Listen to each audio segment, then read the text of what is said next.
Welcome to Poetry Changes Lives. Poetry meets history. Here we are again in the garden on this nice sunny day in London town. It's a little bit colder than it has been, but that's no disaster. On this day in 1840, I'm talking about the birth of a very great English author, and I'm going to read one of his poems, and I think he's a very great poet as well as a great novelist, and you don't often actually get that combination. It's usually one or the other that seems to me to be better, but with this man I like them both, though personally I think I prefer his poetry. I love doing a bit of poetry every day, as I think you've probably gathered by now. PoetryChangesLives.com is my website where you can read more, get more poetry, loads of poetry. And you can learn how to get the book as well if you want, or you can just go into a bookshop and get it, or call it up on Amazon these days. That's what people do. Well, on this day, Thomas Hardy was born in England in 1940. He's a very, very English writer, loved his country, a very decent, honest man, championed the sort of the underprivileged a lot. He wrote some wonderful novels about the English countryside and life in late Victorian England. Books such as Far from the Madding Crowd, Tess of the D'Urbervilles, and Under the Greenwood Tree, that are all been made into television series and films and things. You know, it's quite well known still today. He struggled for much of his career with Victorian values and ethics and all that sort of thing. Several of his books received bad reviews and a lot of bad comments because he championed things like the fallen women and people who had sort of distanced themselves from society through their actions. Though sometimes, people, I think he believed that people often do bad things out of desperation, and they can't really be considered wicked because they did something that they were under huge pressure at the time. His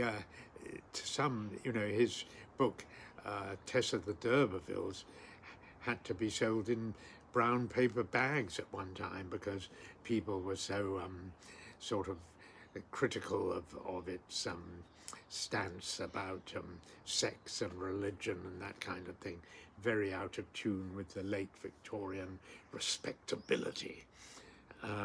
Today they seem fairly mild, I must say, but his poetry, I think, is very, very beautiful. He has such insights into people who sort of stray from the path of righteousness, and he has some lovely thoughts about sort of the time and death and how memories live on and that kind of thing.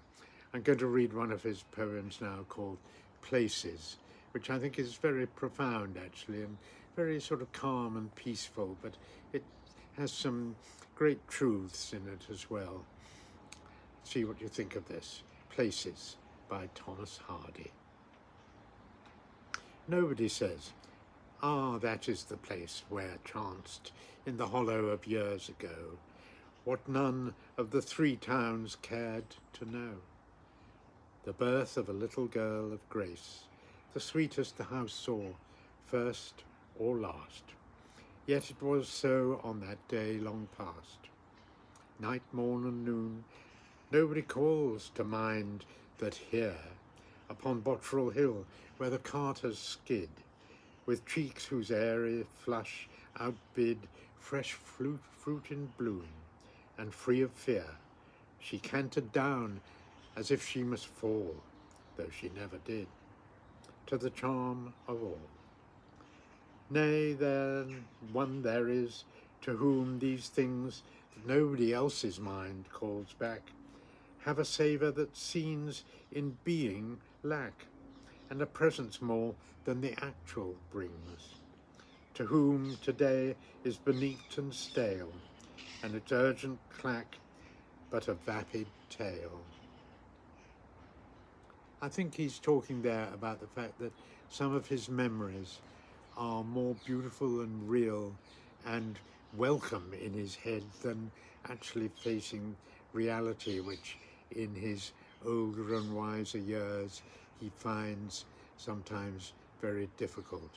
And that's a truth I think a lot of us can appreciate, that sometimes memories are real treasures, and he's obviously thinking of a girl that he once knew. And I think that's a very beautiful thought, and it's kind of changed my mood in a way from how I was at the beginning. And that's what I very much like about reading a bit of poetry every day. It's put something in my head right now that I'm going to ponder on a bit more. Today I will try not to judge others, but to understand and to help where I can. It's a very noble desire today. I wish you all a good day, and thank you for listening.